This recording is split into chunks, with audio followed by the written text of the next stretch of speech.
नमस्कार दोस्तों, मैं डॉक्टर नीतीश प्रियदर्शी, मैं जियोलॉजिस्ट हूं और मैं पर्यावरण और अलग अलग विषयों पर मैं वीडियो शेयर करता हूं।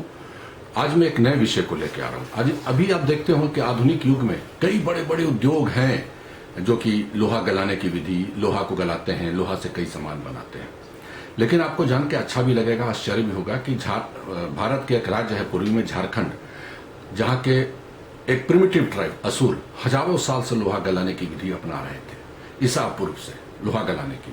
और लोहा से वो तरह तरह के सामान बनाते थे और वो उन्हीं पत्थरों से निकालते थे जो आपके झारखंड की राजधानी रांची के आसपास के बड़े बड़े क्षेत्रों में मिलता था। वहां से ये लोहा बनाते थे, पत्थर से लोहा निकाल के उसकी औजार बनाते थे। और ऐसी किंवदंती है, ऐसी मान्यता है कि सम्राट अशोक के जितने भी आपके स्तंभ बने हुए हैं वो इन्हीं असुरों के द्वारा बनाए गए लोहे से बने हैं। तो इस तरह से कई सारी कहानियां हैं कि आपका मोहनजोदड़ो हड़प्पा भी इन्होंने स्थापित किया था। कुछ डॉक्यूमेंटेशन है मेरे पास जिसको मैं पढ़ के आपको बताऊंगा असुरों के बारे में, क्योंकि इतनी एक साथ बिना याद किए तो नहीं हो पाता है। तो कुछ आपको इसके बारे में आपको मैं जानकारी देता हूं कि असुर क्या थे। तो असुर के बारे में कहावत है ये कि असुर में कई मानव शास्त्रियों ने, इतिहासकारों ने काम किया है कि असुर की उत्पत्ति के संबंध में वर्णन ऋग्वेद, उपनिषद आदि में बहुत स्थानों पर आता है।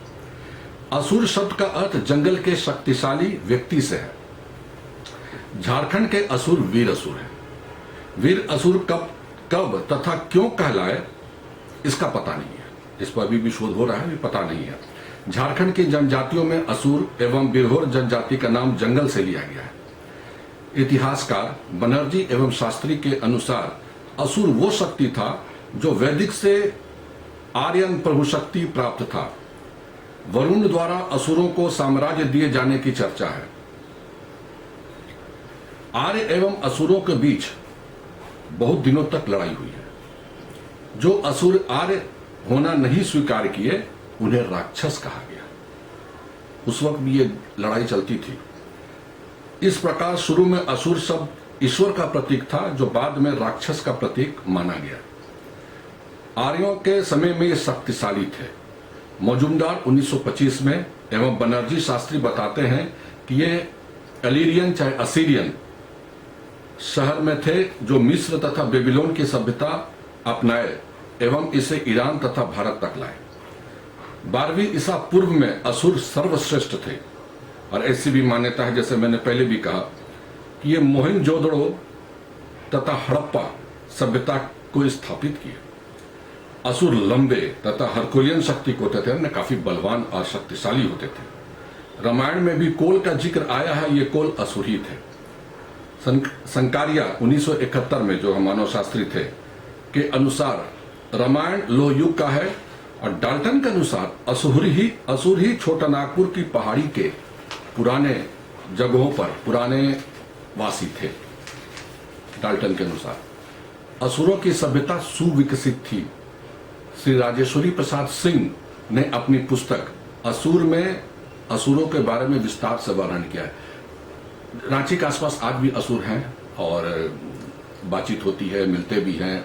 लेकिन लोहे गलाने की जो विधि है इनकी, वो अब धीरे धीरे खत्म हो गई। कुछ ही परिवार जो है नेतरहाट के आसपास वो इसका इस्तेमाल करते हैं, लेकिन इतना लंबा ये प्रोसेस है लोहा गलाने में कि धीरे धीरे ये उससे दूर होते चले गए। और समय के साथ इनमें आर्थिक बदलाव भी आया है और जंगल का जो कानून वगैरह आया सरकार के द्वारा, उससे भी इनके व्यवसाय पर असर पड़ा, क्योंकि वो लकड़ी काट के ही लाते थे जंगल से, उसी को जलाते थे, उसी से वो लोहा जो है वो बनाते थे। तो इसके पहले कि आगे बढ़े, कुछ असुर के चित्र और उनके जो ये फर्नेस वगैरह होता था उसका चित्र हम लोग जरा देख लें, उसके बाद फिर आगे बढ़ते हैं। ये काफी पुराना चित्र है असुरों का।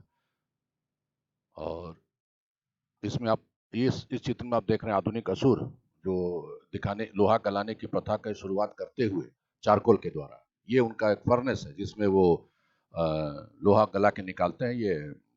ये हाल के दिनों का चित्र है ये सब। और ये फर्नेस बनाते हुए मिट्टी का, जिसमें वो चारकोल के द्वारा पत्थरों को चूर्ण को गलाएंगे। और ये उनका कुछ मूर्ति है, स्टैच्यूज है जो वो छोड़ के चले गए, उसी हजारों साल पुराना असुरों के द्वारा बनाया हुआ ये। इस तरह के कई साइट्स आपको मिलेंगे, मेगालिथ साइट्स जो असुरों के द्वारा बनाए हुए काफी है रांची के आसपास। वो तस्वीरों को देखा और आप सहज अनुमान कुछ तस्वीरें जो है मैंने कुछ वेबसाइट से लिया है, कुछ पुराने अखबारों से लिया है, जिसको मैंने आपको यहाँ पर मैंने आपको दिखाया। अब आगे चलते हैं असुर के बारे में और विस्तृत जानकारी। असुर नेतरहाट, रांची के पास एक बड़ा प्रसिद्ध जगह है, पहाड़ी एरिया है नेतरहाट, जो अंग्रेजों ने ही बसाया था। लोग वहाँ अभी भी पिकनिक मनाने आते हैं, दूर दूर से आते हैं, बंगाल, उड़ीसा सब जगह से आते हैं। काफी ऊंचा जगह है, सबसे ऊंचा झारखंड का क्षेत्र है पारसनाथ की पहाड़ी, उसके बाद नेतरहाट आता है। यहाँ बॉक्साइट वगैरह काफी मिलता है, लेटराइट, बॉक्साइट, ये सब काफी है। तो इसलिए क्षेत्र में ये काफी, और ये बने इतना सुंदर और बीहड़ भी है कि मुझे लगता था कि असुर शायद इसी जगहों पर अपना निवास बनाए होंगे, क्योंकि जो लोहा बनाने की जो सामग्री चाहिए थी वो उन्हें इसी स्थान से मिला, जिसके चलते यहाँ रहते थे। तो असुर नेतरहाट क्षेत्र में 3 प्रकार के लोह अयस्कों की पहचान रखते थे। असुर किससे लोहा निकालना है, किन पत्थरों से निकालना है, उसकी पहचान ये रखते थे। ये है मैग्नेटाइट, जिसे असुर पोला कहते थे लोकल लैंग्वेज में।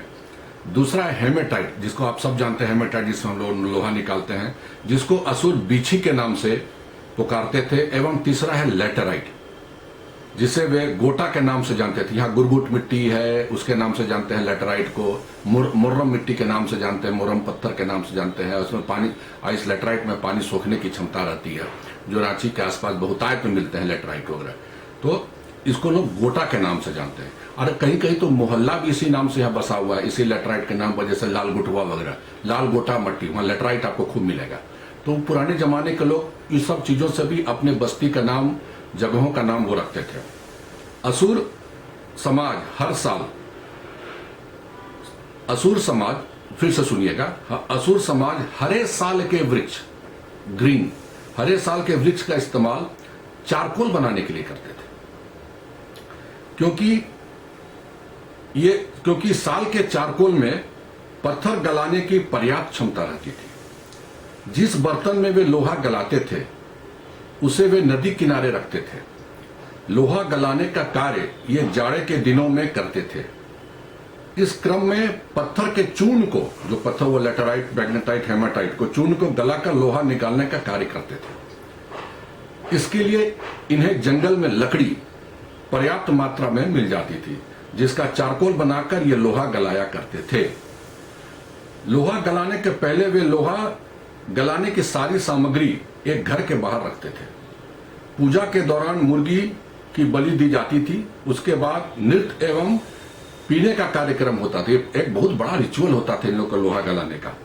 आज बहुत बड़े स्केल में लोग करते थे और एक तरह का जश्न मनाते थे उसके पहले।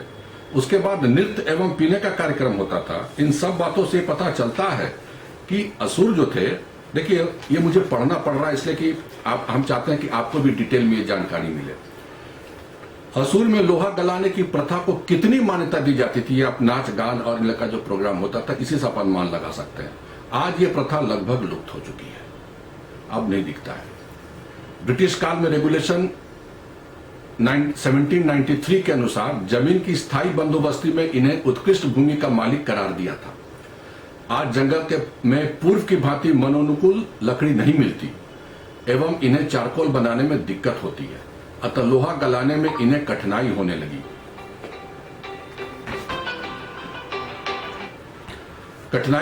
है। लोहा गलाने की आधुनिक पद्धति के सामने इनकी पुरानी पद्धति महंगी एवं कठिनाइयों से परिपूर्ण होने के कारण ये अब लोहा गलाने का छिटपुट कार्य करते हैं, जिन्हें हम नगण्य कह सकते हैं, क्योंकि इतना रूल्स रेगुलेशंस कानून आया कि अभी धीरे धीरे इनका जो है लोहा गलाने में अब इस दायरा इनका काफी सीमित हो गया। और कभी कभी किसी कहने पर वो बना के दिखा जरूर देते हैं कैसे बनता है लोहा, लेकिन अब इनकी प्रथा जो है काफी पुरानी हो चुकी है और अब ये धीरे धीरे हो गई है। तो आज असुरों में लोह उद्योग कल की बातें हो गई हैं तथा ये कुछ ही परिवारों तक सीमित है एवं इस परंपरा को कायम भर रखा गया है। असुरों का मानना है कि सरकार के सहयोग से असुर जनजातियों की माली हालत सुधारी जा सकती है एवं इस उद्योग को जारी रखा जा सकता है।